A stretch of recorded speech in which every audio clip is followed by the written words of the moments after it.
Fala pessoal, começa agora a entrevista com o Carlos Campos. O professor de Jiu-Jitsu vai ser entrevistado hoje e nós temos alguns pontos aí para conversar com o professor, né? Primeiro, o que é Jiu-Jitsu, né? Palavra difícil de falar. Como funcionam as aulas? Quais os benefícios para a saúde? Quem pode praticar Jiu-Jitsu? E no final, o professor vai estar fazendo um convite aí, beleza? Eu prefiro que ele se apresente para ele falar das graduações que ele tem, porque é muito extenso, né? O cara me mandou aqui uma bula de remédio aqui, de tanta coisa que ele sabe, de tanta coisa que ele faz. Só um minutinho. Fala, professor Andrei Delgado. É um prazer ter o senhor aqui conosco. E eu queria pedir, em primeiro lugar, que o senhor se apresentasse aí, dissesse quem é o senhor, o que o senhor faz na área do jiu-jitsu.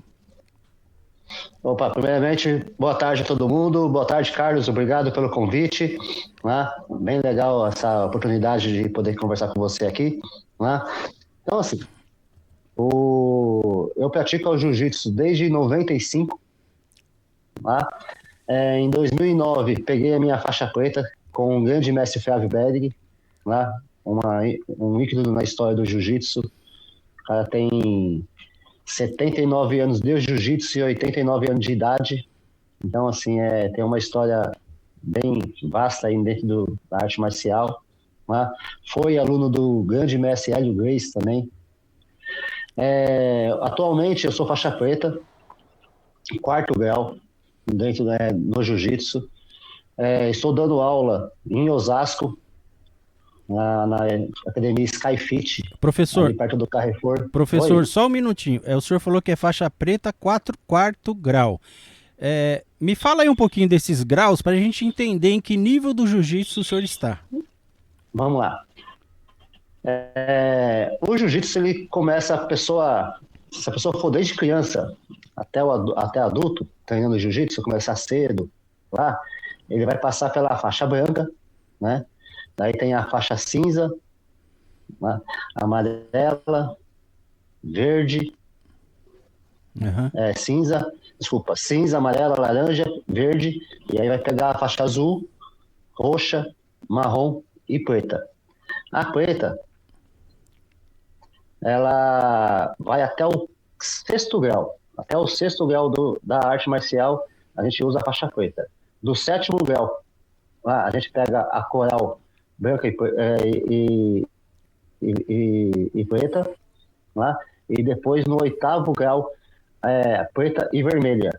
E no nono grau, que é o último, a gente pega a faixa vermelha, né? Que são poucas pessoas que estão hoje na atualidade como faixa vermelha, né? São os grandes mestres.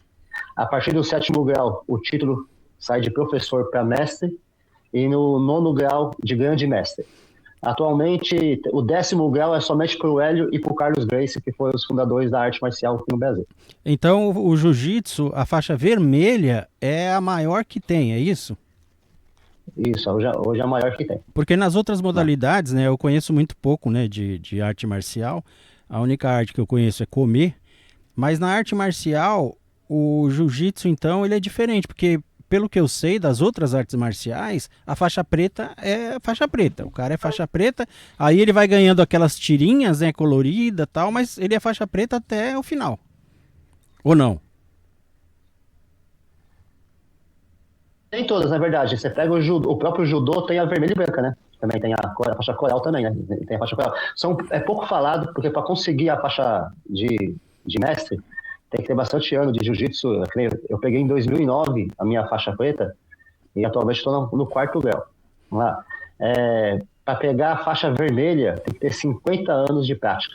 Nossa, Então, assim, 50 anos. então, assim, então é bastante tempo de prática de jiu-jitsu para você conseguir uma faixa vermelha aí. O cara tinha que ter começado quando tinha, ele nasceu, vai lá se arrastar lá no tatame, então, pô.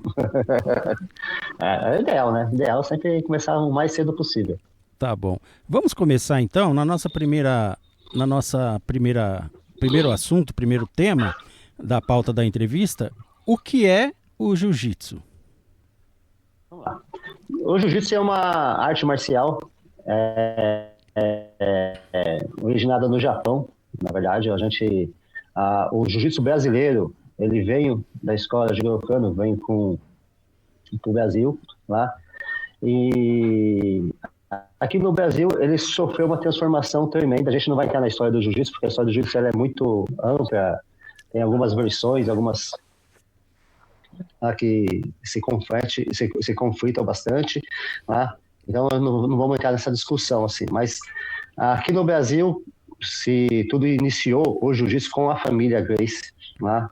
Carlos e o Hélio Gracie. O Hélio Gracie ele é o pai do jiu-jitsu hoje brasileiro, tá? Hoje o jiu-jitsu, quando a gente fala de jiu-jitsu brasileiro, nada mais é que o jiu-jitsu Gracie que a gente treina. Então no mundo inteiro, quando se fala BJJ, aquele jiu-jitsu é o jiu-jitsu Gracie, que a gente vê hoje. Então, assim, eles que fizeram uma grande evolução na década de 30, 40 e 50, levando o nome do jiu-jitsu porque é hoje no mundo inteiro, quase em todos os países, muito bem aceito, muito bem visto, e graças ao grande mestre Hélio Gracie aí, a gente tem essa bandeira nacional aí nossa do Brasil aí pelo mundo inteiro aí. Tá, mas o que é o jiu-jitsu? E o jiu-jitsu, o que é? Ele é uma arte marcial de domínio. Então, assim, é uma arte que você submete a pessoa ao domínio. Se a gente for falar como arte marcial e autodefesa, a gente segue um rumo. E quando eu vou falar de esportivo, a gente tem outro rumo, porque o esportivo envolve várias coisas. Envolve regras, envolve o que pode e o que não pode ser feito, o que pode e o que não pode ser aceito no combate do jiu-jitsu esportivo. Correto. Então, assim, quando a gente fala quando a gente fala de arte marcial, vai englobar muito mais coisas. Então, assim, no jiu-jitsu esportivo, a ideia é no combate de 10 minutos, que é o de faixa preta, você ganhar do seu adversário por ponto ou por submissão, fazer ele desistir da luta.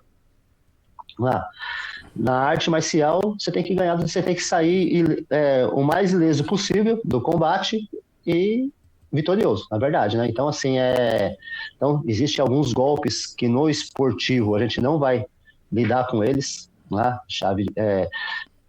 gente tem certas faixas de graduação dentro do jiu-jitsu que é permitido chave de joelho, chave de calcanhar, a maioria das faixas não são permitidos esses golpes, por ser muito traumático, mas na arte marcial, como arte marcial e como autodefesa, a gente aprende tudo, a gente aprende o jiu-jitsu completo, na verdade.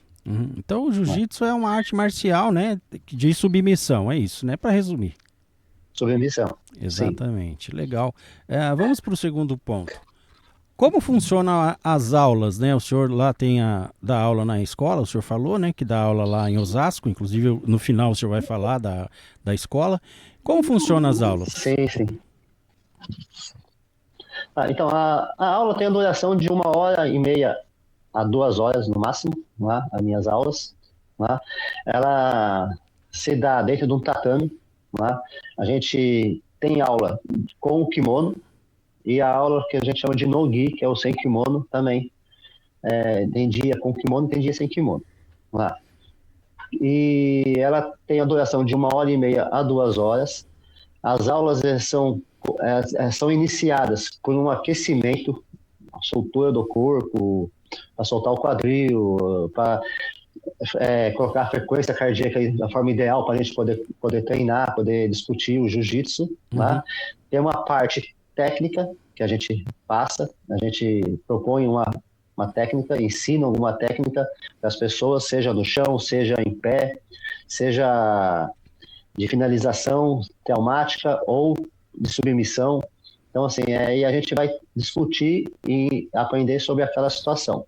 E aí, no final, a gente tem a parte prática, que é o combate em si, né?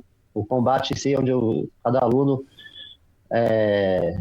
tem o seu parceiro e vai usar aquelas técnicas lá. No jiu-jitsu que a gente treina, lá não tem soco, não tem chute. Então, a gente busca sempre a finalização por triângulo, por submissão, ou a pontuação, conquistando e evoluindo nas posições. dentro do esporte. O senhor falou uma coisa, eu até vou fazer uma pergunta, parece uma pergunta boba, né? Mas eu acho que ela tem fundamento. O senhor falou sobre o kimono, né? Que o kimono é aquela roupa tal de treino, de luta, correto? Sim. Como no judô, por exemplo, vou falar do judô, que eu não entendo muito de jiu-jitsu, também não entendo do judô, mas eu queria falar sobre isso. A pessoa pega na roupa do adversário, certo? No kimono, correto? Ali, eu vi na televisão, nas Olimpíadas, tudo mais. O cara pega na roupa do adversário e os dois vão ali naquele jogo, né, de perna, de braço, caramba, para tentar derrubar o cara usando aquela pegada que ele fez na roupa do adversário, correto? Eu quero que o senhor esclareça uma coisa pra gente. Numa situação de rua, o seu adversário não vai ter kimono para você agarrar. Sim, o senhor entendeu minha pergunta? Então, por exemplo, se eu tiver numa situação que eu preciso sair ou imobilizar um adversário, eu não tenho roupa para agarrar. Muitas vezes tem gente que fica até sem camisa, né? Eu, como sou da área de segurança pública, para segurar um cara sem camisa é a coisa mais difícil do mundo, porque você não consegue segurar ele direito, o cara às vezes tá suado, é difícil de segurar o cara, de manter ele ali. Então, imagina numa situação que você precisa entrar em confronto, né? É obrigado, né? Eu sei que não é esse o objetivo, mas é obrigado para se defender e o cara tá sem kimono. E aí, o senhor treina isso também? Por isso que o senhor falou que tem aula de kimono e aula de roupa normal? Isso, vamos lá. Então, o kimono, na verdade, ele entrou na arte marcial hoje na parte esportiva.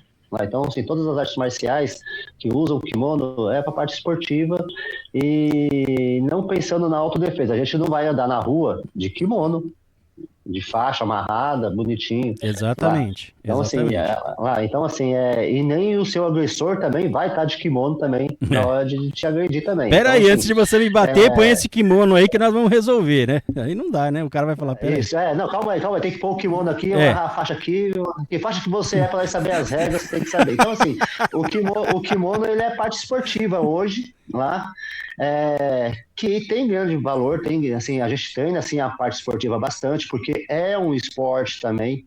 Muitas pessoas procuram como esporte, na verdade. Correto. Eu acho que assim, muitas pessoas vai para o jiu-jitsu ou para uma arte marcial procurando o esporte. E aí depois, quando descobre naquele esporte a arte marcial, aí às vezes a visão da pessoa sobre aquela atividade muda bastante. Tem muita diferença do esportivo e para a arte marcial como arte marcial realmente. Então, assim, realmente, a gente treina muito sem kimono também. Nem você falou, Carlos, pegar a pessoa sem camisa, escorrega, suada, escorrega bastante. E aí a gente treina bastante também dessa forma também. Então, a gente treina com camisa, sem camisa, a chave de alavanca, domínio, submissão das pessoas também, então, assim, também. Então, é muito treinado isso no jiu-jitsu, realmente. Não, parece minha pergunta é tola, mas eu acho que a gente tem que entender que eu preciso aprender alguma coisa, uma arte marcial, no caso, né? Para minha defesa. Então, ela vai estar comigo, né? Eu vou estar mentalmente, porque eu sei que muita coisa, por exemplo, na área de segurança pública, a gente faz academia de polícia, correto? E lá tem um monte de treinamento. Sim. Cara, quando eu estava treinando aquilo, eu achava que aquilo era uma idiotice. Eu falava, que saco, isso daqui, eu tô cansado, tem que ficar fazendo isso, fazendo esse tipo de treinamento, esse tipo de treinamento, né? E quando eu fui pra rua, e eu era ainda recruta, né, soldado baixo, vamos falar assim, eu passei por situações que eu percebi que aquele treinamento que pra mim parecia idiota, foi tudo pra mim, cara. Me serviu pra me defender, serviu pra imobilizar, serviu pra ajudar, defender as pessoas. Então, eu sei que, né, no treinamento, muitas pessoas, é cansativo, isso daí me machuca, eu canso. Será que vai servir? Lá na frente, no dia que você precisar usar, a sua cabeça já está preparada para esse tipo de situação. Porque não prepara só, como o senhor já falou, né, da outra vez que a gente conversou, que deu um problema lá no vídeo. O senhor não prepara só o físico, né? O senhor trata também da parte mental. Mas deixa para o final para o senhor falar um pouco sobre isso, tá bom? Sim. Vamos para o próximo assunto? Sim. Pode falar, pode Vamos falar. lá. Pode falar, professor. Não, é que quando a gente fala nessa forma de treinamento, né, eu tenho que saber muito o que eu quero no jiu-jitsu. O jiu-jitsu é treinamento de arte marcial, um esporte de combate, ele tem que ter insistência, ele tem que ter repetição, ele tem que ter continuidade, você tem que ser uma pessoa que frequenta realmente a aula. Né? Hoje em dia está muito fácil vender defesa pessoal para qualquer pessoa, sendo que na verdade é um assunto muito sério, muito grave, lá, e a gente tem que ter muita responsabilidade como professor, como faixa preta, a gente tem que ter muita responsabilidade, porque assim, eu não posso sair vendendo uma autodefesa para uma mulher lá, colocando a ilusão para ela, vendendo a ilusão para ela que ela vai se livrar facilmente de qualquer agressão. Eu vi aí, o senhor viu aí essa discussão agora sobre gás espargidor, né? Aquele gás de pimenta que eles falam. Sim. E, Sim. foi liberado.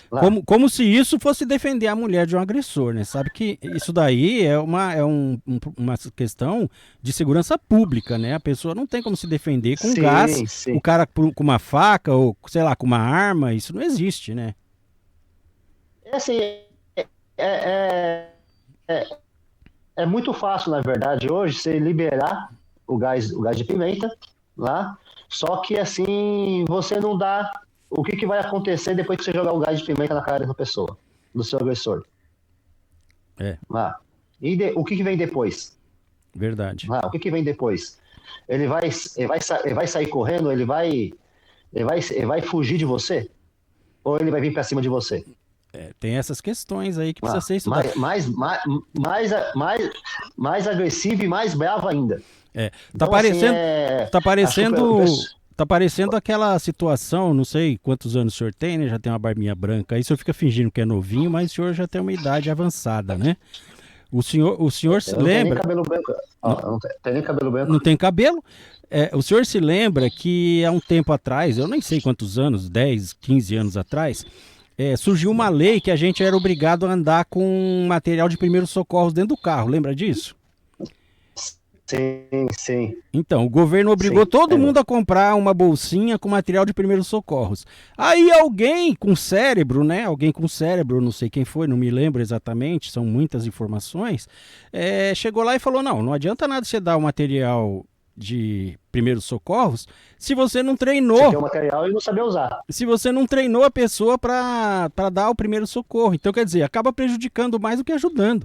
E aí, passou um tempo, discutiram, sei lá, e acabaram com essa lei. Mas é a mesma coisa. Não adianta nada eu dar um gás de pimenta na mão de uma pessoa. Você pode comprar. Ele vai lá e compra no mercado, onde quer que esteja vendendo um gás de pimenta, que a gente não sabe, né?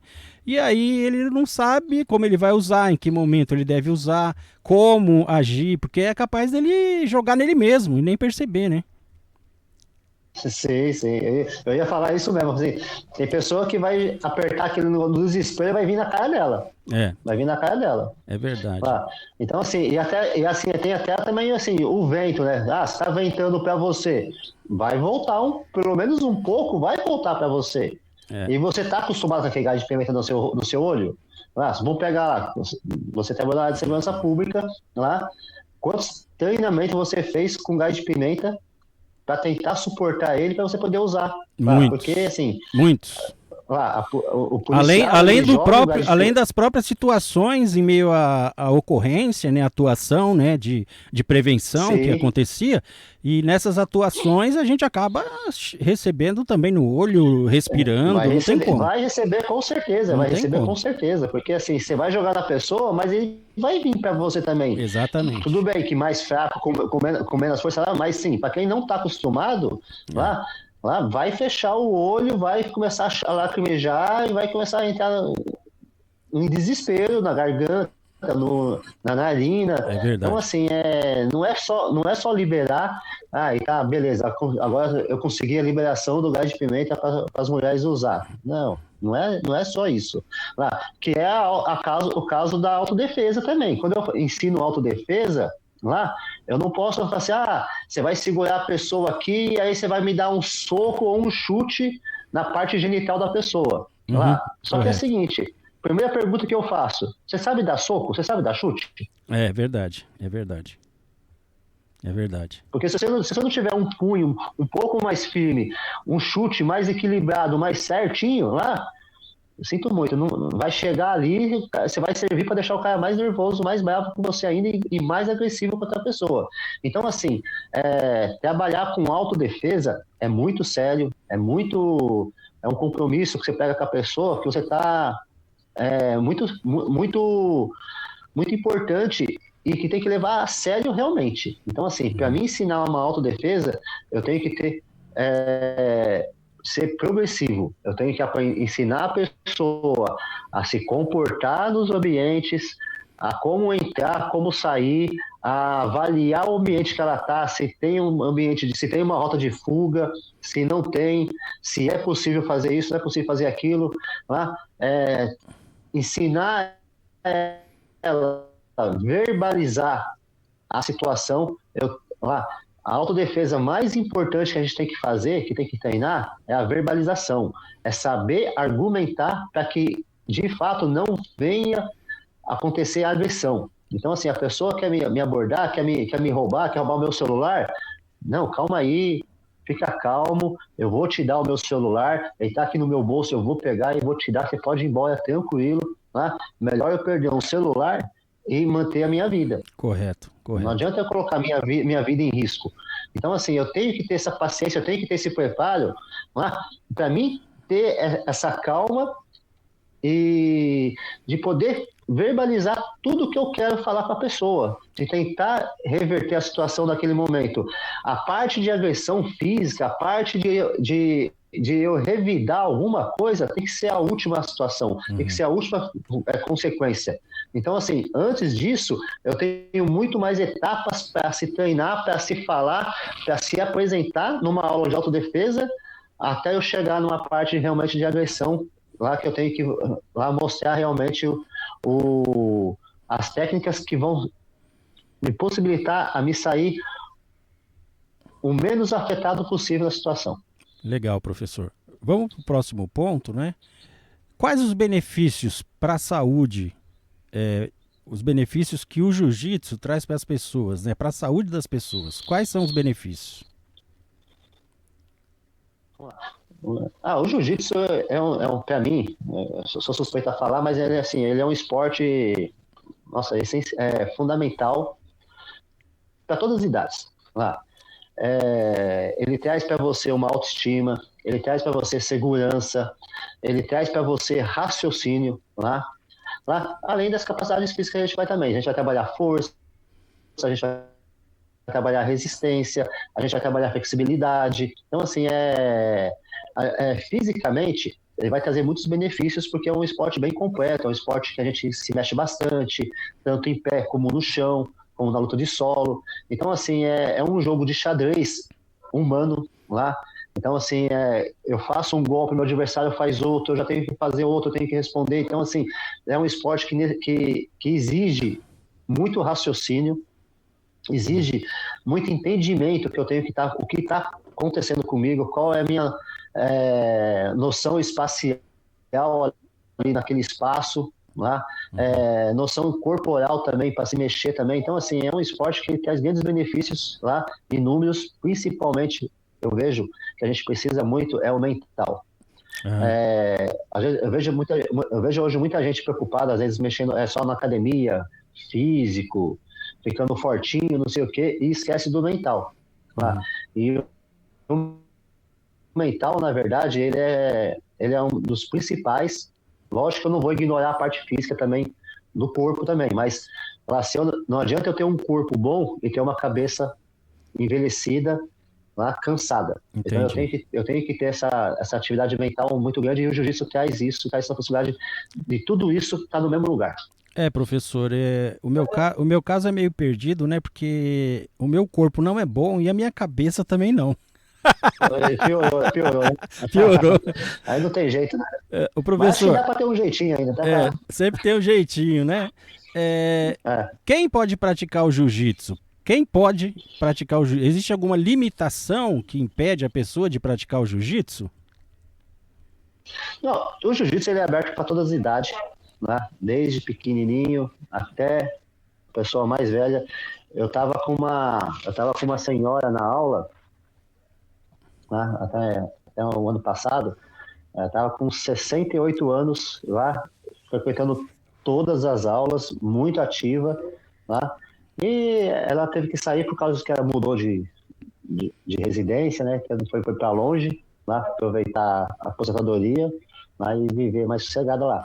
Mas assim, o meu mestre está com 89 anos de idade e ele dá aula lá e pratica realmente o jiu-jitsu. Lógico, fisicamente, ele tem o físico de uma pessoa em boas condições de 89 anos. Por Correto. melhor que seja, ele vai ter 89 anos ainda, tem as limitações, tem lá, mas atividade, ele é um cara forte, é um cara que ele deita, senta no chão, normalmente para mostrar, para ensinar as posições.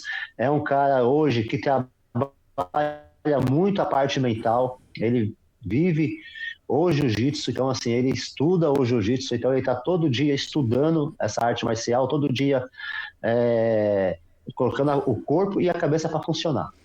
Né? Legal, Então, legal. assim, todas as idades Então é, são bem-vindas. então é importante para todas as idades, né? Sim, Correto. sim. Quem pode? Bom, eu acho que o senhor já falou todas as minhas questões, mas eu quero deixar uma questão aberta para o senhor falar antes de fazer o convite. Tem algum assunto que o senhor quer abordar e falar sobre o jiu-jitsu? Vamos lá. Eu acho que assim, o jiu-jitsu ele é um esporte lá, que às vezes, para quem olha no primeiro momento, ele assusta. Ele assusta. Lá, você vai ver que as pessoas se agarrando, se apertando, dando pressão, lá, saindo cansada, saindo suada, lá, saindo exausta às vezes do combate, da luta ali. Tá? Mas, ao mesmo tempo, que na hora que você está vendo, na hora que você vai praticar, começar a fazer, quando você começa a viver aquela situação, lá, ele é muito gratificante. Tem o cansaço, tem a exaustão, lá, mas é aquela exaustão que você termina e fala assim, nossa, que bom, que gostoso, porque ela é física e mental. Lá. Então, assim, eu saio cansado fisicamente e mentalmente, porque eu tenho que colocar tudo em prática. E, assim, é uma gratificação muito grande, assim, às vezes não é nem, quer dizer, ganhar do meu adversário, mas só de, às vezes, impedir que esse meu adversário me finalize, me neutralize, lá, já sai como uma vitória, já. Porque, assim, na verdade, o objetivo do jiu-jitsu, ele é uma luta de defesa, ele é uma luta que tem um grande objetivo de ensinar a gente a se defender, né? E no caso de uma agressão, sair o menos agredido possível. Então, assim, não é que eu vou sofrer uma agressão na rua, eu não vou levar um soco na cara, ou eu não vou levar um chute, ou eu não vai acontecer alguma coisa comigo. Lógico que pode acontecer que aconteça lá, mas a ideia é que qualquer coisa que venha acontecer comigo seja numa proporção mínima possível. Lá. Então eu treino para que o mínimo aconteça contra mim. Lá. Então assim, e quando vocês procurarem a aula de jiu-jitsu para conhecer, para treinar lá, busquem pessoas comprometidas realmente sérias. Lá. Hoje a gente vai ter um monte de gente lá só vendendo enganação, vendendo conversa. Lá. Então procure sempre um lugar lá, adequado, com pessoas que vão estar com você, adequada, que querem ver o seu crescimento. Lá. Correto, professor. Eu agradeço, né, a sua palavra, a sua entrevista, e eu quero abrir um espaço, né, para o senhor estar convidando as pessoas aí, as pessoas que estiverem assistindo o vídeo, para participar, né? Primeiro tem um contato do senhor, eu coloquei aí no GC, mas às vezes a pessoa não consegue ler. Então, eu queria que o senhor convidasse lá para a sua escola, né, que atualmente, né, o senhor já esteve em outros locais, atualmente o senhor está lá em Osasco, e mandar o contato aí telefônico, WhatsApp ou alguma coisa aí para as pessoas falarem com o senhor. Isso. Atualmente eu estou na academia SkyFit, ali no estacionamento do Carrefour, da Avenida dos Autonomistas, em Osasco. Lá. A gente tem aula de segunda a sexta, segunda, quarta e sexta, 6 horas da manhã, de madrugada. Tá? A aula tem 1h30. E segunda, quarta e sexta, lá, às 20h30 também. Lá, então, assim, é só chegar, lá, serão muito bem-vindos. Pessoal lá que treina com a gente lá é uma equipe família, é uma equipe onde o pessoal lá está lá para ajudar, lá. Então, pode ir sossegado, pode ter com eles, serão muito bem recebidos, lá. Se você tem intenção de realmente estudar e aprender sobre o jiu-jitsu, é lá. Lá. Agora, se quer só aprender uma briga de rua, não é lá, não. Mas se quiser estudar o jiu-jitsu e saber o que é realmente o jiu-jitsu e como podemos evoluir dentro da arte marcial, lá, serão muito bem-vindos. Beleza, professor. É lá no Carrefour de Osasco, né? Fica nos fundos? Isso. Fica atrás da loja da Nike. Tem a outlet da Nike ali. Logo atrás dela, já dentro do Carrefour, dentro do estacionamento do Carrefour, né? Entendi. O senhor deixou um contato aí, o seu celular, para as pessoas entrarem em contato? Isso. Pode me mandar mensagem lá. O meu WhatsApp. Manda pelo WhatsApp que é melhor, que acho que é mais fácil de me achar. Lá é 11 984 08 8894. Só mandar uma mensagem que a gente responde o mais breve possível aí. Correto, professor. Antes de mais nada, eu quero agradecer, o tempo aí. O senhor está de férias da USP, né? O senhor trabalha na USP, eu não queria falar isso. Trabalho na USP. E o senhor está de férias e tirou aí um pouquinho do seu tempo aí, brigando com a esposa, porque ela quer sair para passear, e você está aqui dando entrevista pro Carlos, né? Deus te abençoe, viu, meu irmão? As férias terminam hoje, é o último dia de férias hoje. Ixi, então tem que... Se eu não entrevistar você, se não der certo essa entrevista, eu vou entrevistar você quando? Pô, aí, Delgado. A gente faz de novo, não tem importância, a gente faz de novo, a gente faz lá do serviço. Falou, meu irmão, Deus te abençoe, muito obrigado, tá? Obrigadão. Que dê tudo certo aí. E aí você que tá procurando, um professor aí para aprender jiu-jitsu, eu tenho uma pessoa para te indicar, o professor Andrei Delgado, tá bom? Um abraço, professor. Dá um abraço pro povo aí. Pessoal, um abração. Obrigado por tudo. E tamo junto. Estou esperando vocês aí. Beleza? Um abraço, Valeu, professor. Carlos. Obrigado.